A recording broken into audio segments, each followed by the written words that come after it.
The skin is, like you said, is oftentimes an outer mirror window into what's going on in your gut.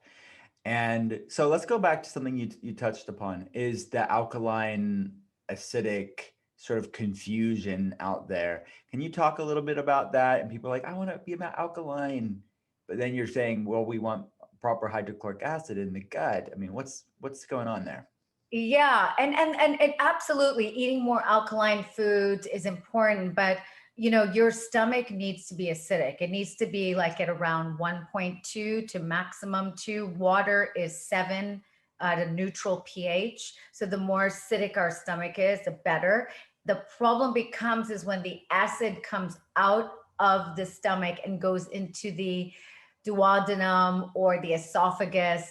That's when we start to see problems, because acid is not supposed to be there. But what acid does, Will, is it does three major things.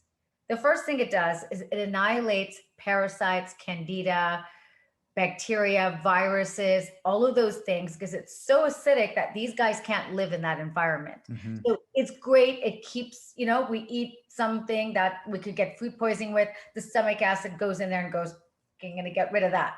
Number two, it increases intrinsic factor, which increases our ability to absorb vitamin B12. Mm. And then number three, it takes our protein and breaks it down into amino acids. So three major functions of the stomach, and that's kind of its first entrance really into the digestive system. And that's where I think is one of the most important, that churning with that stomach acid. And unfortunately, Will, by the time you hit the age of 35 to 40 approximately, you lose that stomach acid and you get something called hypochlorhydria.